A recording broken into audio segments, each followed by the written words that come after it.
The call came just after Ava finished highlighting another chapter in her MCT prep book. She was exhausted but determined. 6 years of juggling 3 jobs and maintaining a perfect GPA had brought her this far. Her dream of becoming a surgeon had kept her going through sleepless nights and weekends spent tutoring. Every birthday check, every dollar from summer jobs, she'd deposited all of it into the medical school fund her parents started when she was born. When her phone buzzed, she expected another reminder from her study app. Instead, her mother's overly sweet voice poured through the speaker. "Ava, sweetheart," she cooed, "your father and I need to discuss something important." Ava sat up straighter, her stomach turning. Something in her mother's voice felt too smooth, like syrup hiding poison. "It's about your brother, Caleb," her mother continued. "He's getting married again and you know how special this is for him."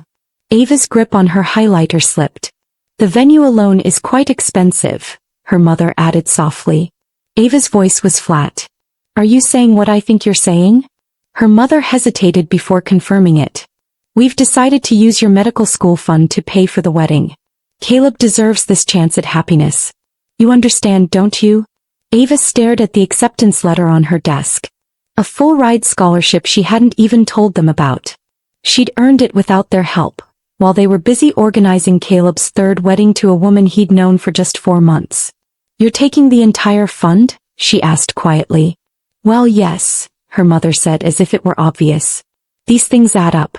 Catering, flowers, the honeymoon. Weddings aren't cheap, darling. But you're so smart, Ava. You'll figure something out. Maybe work as a nurse first, take a few years off." Ava blinked slowly. That fund was nearly $90,000. Her mother sighed. "Now don't be selfish, Ava. Your brother's been through a lot with his previous marriages. He needs our support." Ava thought about the nights she spent studying while Caleb partied, the summer internships she took while he changed jobs like socks. Her voice turned cold. "Put Dad on the phone." After a long pause and shuffling, her father's voice came on, hesitant. "Hey, Princess. We know this is disappointing. Stop talking," Ava snapped. Her voice was sharp, ice in every word. "I want you both to listen carefully. What you've done isn't just disappointing. It's theft." "Now that's not fair," her mother shouted from the background. "We're your parents." Enough," Ava interrupted. "Half of that money was mine. My time. My sweat. But you know what? Keep it. Consider it the price of my freedom." "What does that mean?" her father asked, his voice cracking. "It means goodbye," Ava said calmly. "You're being dramatic," her mother interjected. "We'll talk tomorrow when you've calmed down." Ava looked at her scholarship letter again. "No, we won't. You made your choice. Now I'm making mine. Don't call this number again." "You can't be serious," her father whispered. "I am," Ava replied. "Oh, and Caleb's marriage? Won't last 6 months." She ended the call. Ava's hands didn't shake. They were steady, like a surgeon's should be. She blocked both their numbers, opened her laptop, and booked a one-way ticket to her new medical school 2,000 miles away. That night she packed quietly while her roommate Lily looked on confused. "Are you really not going to tell them about the scholarship?" Lily asked, handing her a roll of tape. "No," Ava said, labeling a box with neat, deliberate handwriting. "Let them think they broke me. Let them think they destroyed my dream." Lily frowned. "Better for who?"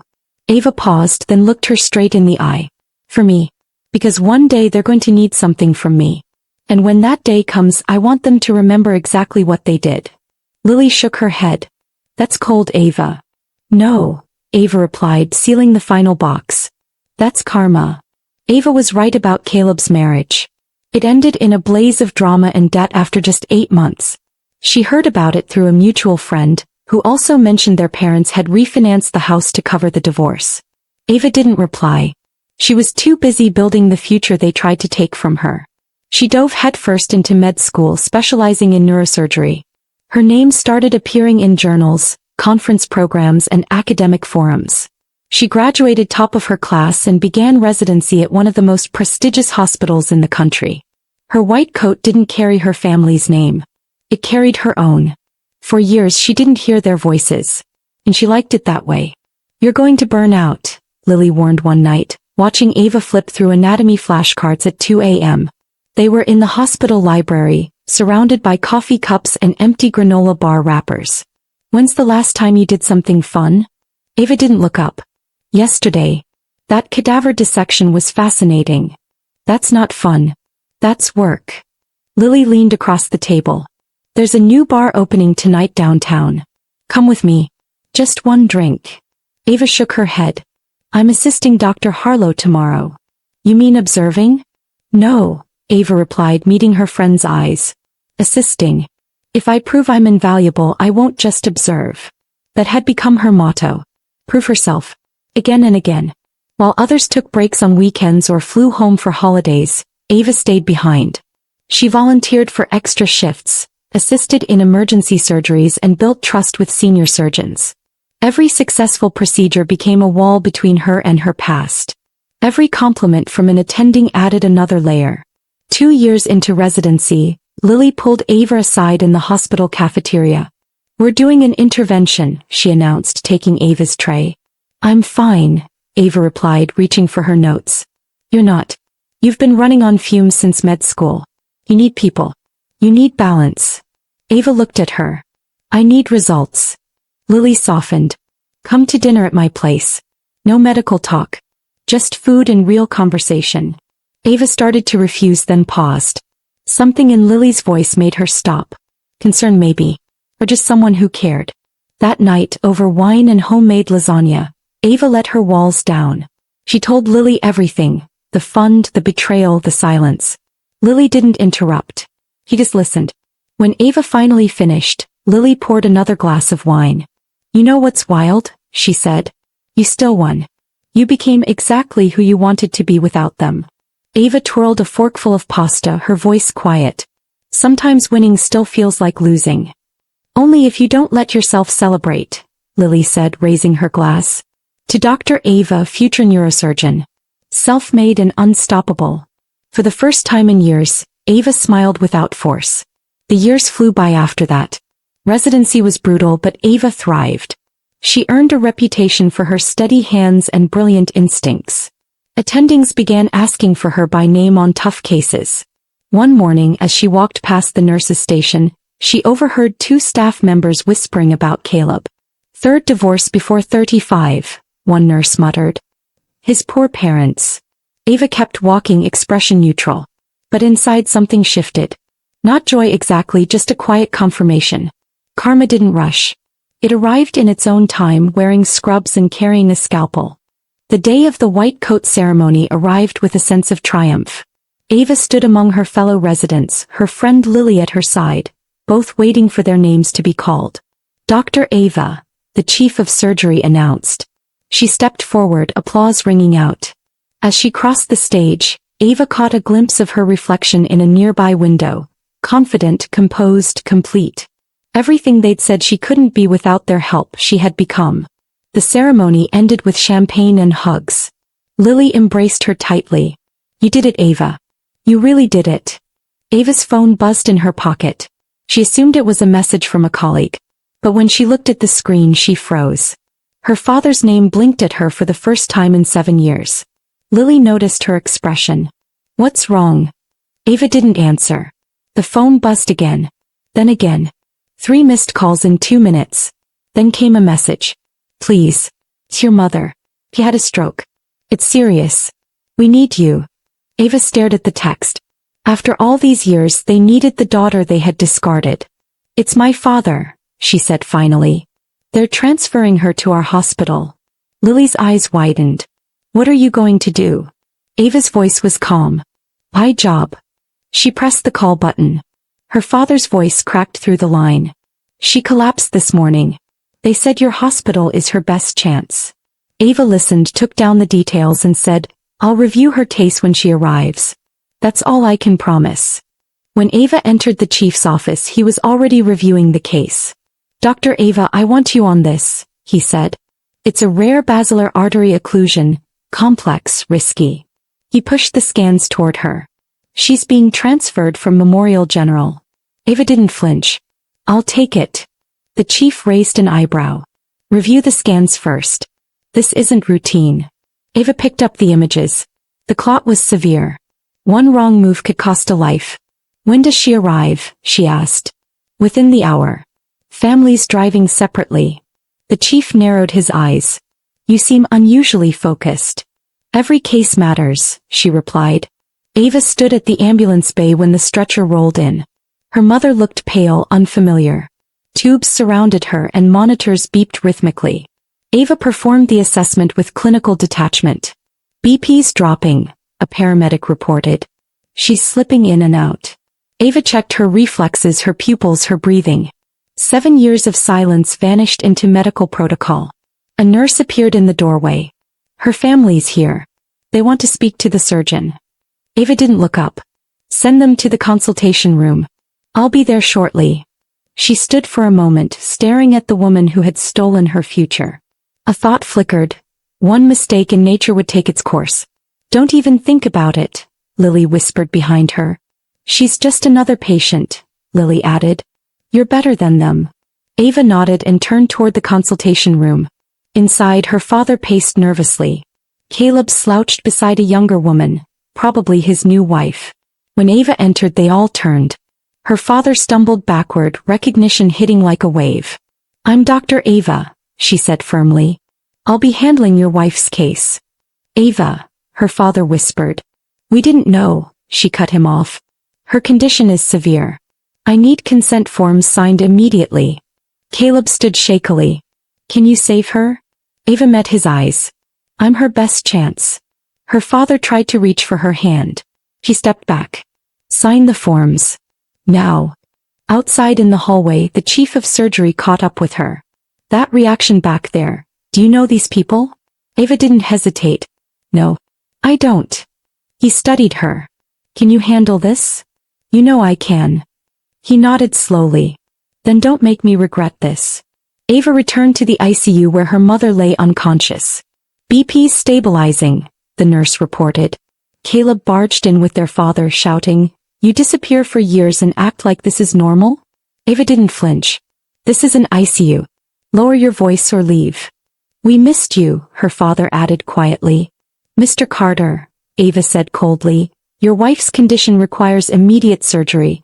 That's the only thing that matters. Her mother's eyes fluttered open. Ava approached, checking reflexes. Blink once for yes, twice for no. Do you understand? One blink. Do you know who I am? One blink followed by tears. Do you know where you are? 2 blinks. You've had a stroke. I'll be performing surgery. Another blink. Then suddenly her mother's frail hand gripped Ava's wrist. Ava stood still. The woman who had once dismantled her future now relied on her for survival. Try to rest, Ava said gently. You'll need your strength. A nurse called her away. The surgical suite is prepped, Dr. Ava. In the pre-op room, Ava stood beside her unconscious mother. Her father hovered anxiously. If something goes wrong, he began. Nothing will go wrong, Ava interrupted. Because I'm good at what I do. No thanks to either of you. As they wheeled the gurney down the hall, Lily caught up. Remember the cadaver lab? You could do this blindfolded. This is different, Ava said. No. It's not, Lily replied. She's not your mother in there. She's just a brain that needs fixing. Ava gave a small nod and entered the OR. The lights were bright. The tools were ready. The focus returned. Ava scrubbed in silently. The surgical site was marked, her mother's face draped and hidden. Vitals stable, the anesthesiologist confirmed. Ava accepted her gloves. The chief stood beside her. Last chance to step back, he said. Ava thought about it, for a breath. Then, beginning initial incision. Her hand moved with mechanical precision. The first hour was textbook. Layers peeled back with practiced ease. Then they reached the clot. Ava's heart pounded, but her hand stayed still. Preparing for extraction, she said. Suction ready. This was her test. The past and the present converging under one bright light. The memories surged. Her mother's voice. You understand, don't you? Caleb needs this. Her hand twitched slightly. BP dropping, someone warned. Increase pressure, Ava ordered. Her voice steady. Her hands locked into place. She remembered the textbook she got for her 16th birthday while Caleb got a car. You'll figure something out, Ava, her mother had said. Another warning from the monitors. Ava focused harder. The clot was fragile, the pathway delicate. Got it, she murmured. The team exhaled as one. Extraction successful, Sophia confirmed. No complications. Just perfection. Ava closed the wound layer by layer. Every suture placed like punctuation in a letter she never got to write. The surgery had taken over 4 hours. When she finally stepped back, sweat clung to her forehead. Excellent work, Dr. Ava, the chief said. I'll inform the family. No, she said, removing her gloves. I will. In the waiting room, her father stood as soon as he saw her. She's stable, Ava announced. Surgery was a success. Full blood flow restored. Her father wept, whispering, Thank you, Ava. When can we see her? Caleb asked. In a few hours, she replied. Briefly. As she turned to leave, Caleb caught her arm. Please. Just a few minutes. Ava led him to a quiet corner.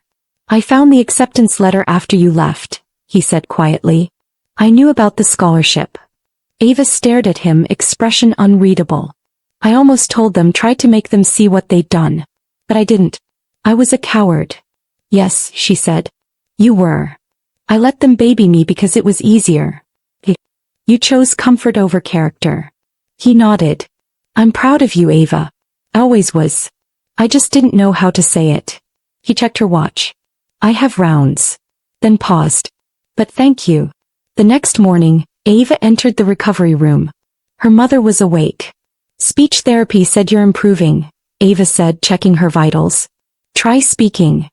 Her mother licked her lips. Ava, good, Ava said. Any pain? Please, sit. Ava hesitated, then sat beside the bed. I'm sorry, her mother whispered. You already said that. No, I need to explain. Explain why you stole my future? Ava asked flatly. You were so strong. I thought you'd be fine. That's not an excuse. Ava pulled her hand away. I needed support too. We were proud, her mother insisted. No.